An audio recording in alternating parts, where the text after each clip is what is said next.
I'm so curious as to how you got started. I mean, it's crazy around the same. I had graduated from high school. My parents were working class actors, meaning my stepfather was a stuntman / actor, but stuntman. Okay. Put it that way. Okay. And he had a television series in the 50s called Yancy Derringer, and my mother was a real working class actress in that it was episodic, or she was doing live, Lux Theater, and all in those days it was the 50s and in the early 60s, and so acting was in my zeitgeist. It was in my household in some way, but also I knew that certainly the part of acting that I knew was not fun.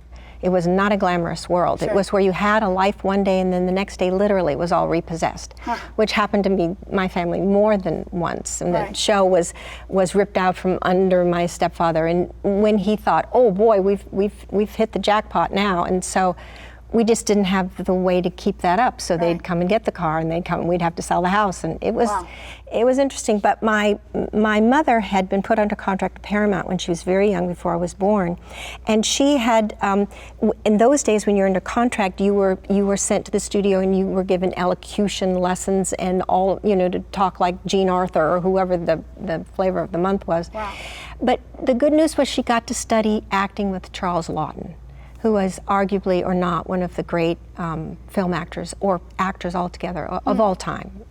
He's quite extraordinary. Wow.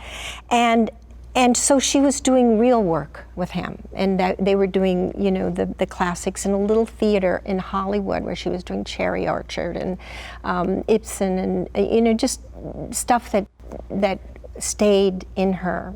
And I think that was also planted in me somewhere of really knowing what the craft was. And when I graduated from high school, in those days, no one sort of said, "Where are you going to?" If you were female, where are you going to college? You could be in a family where the parents were cognizant of that and would advise you to take the SATs and let's get into college. But my family wasn't like that. So mine too. While my brother went to Berkeley and became an elemental particle physicist, wow, I didn't have any place to go. I didn't, graduated and went, oh God, now what? I don't have a stage. And without that, I didn't exist. I didn't know who I was unless I could be on stage and hear my own insides talk to me.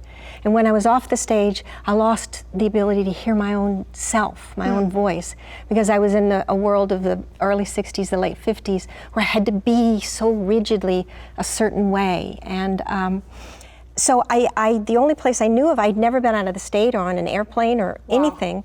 And I joined a workshop that my stepfather, who is, I remind you, the stuntman, he knew of, which happened to use the facilities at the old Columbia Studios, which was on Sunset and Gower.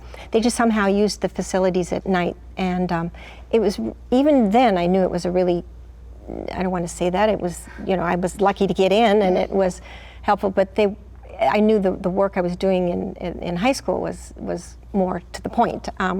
But the casting guy, the casting man, matter of fact, when I did an audition scene with my mother to get into it, yes, I did a scene from Toys in the Attic by Lillian Hellman. I had not a clue what I was saying, about sexual repression and all sorts of. I had no notion. And this was in at what point? How old were you? I was 17.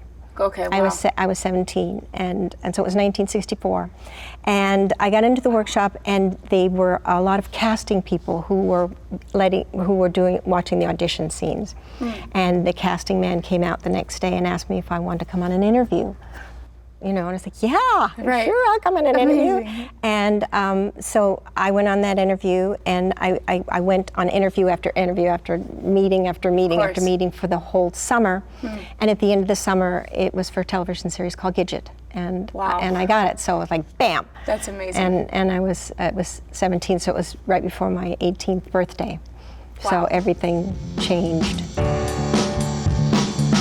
Yeah, thank God social media wasn't popping back in the days when we had to audition. When was your last audition? My last audition was... yesterday, huh? You can tell me. Yeah, it's I know. Okay. I'm auditioning right now. I'm going to be an Empire this season is what I'm hoping for. Please.